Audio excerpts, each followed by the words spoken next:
మేలులతో నన్ను దీవించావు.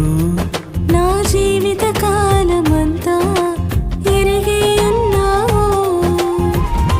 ఏమిచ్చి నీ రుణము నే తీర్చగలను, ఎన్ని రీతులుగా కీర్తించగలను.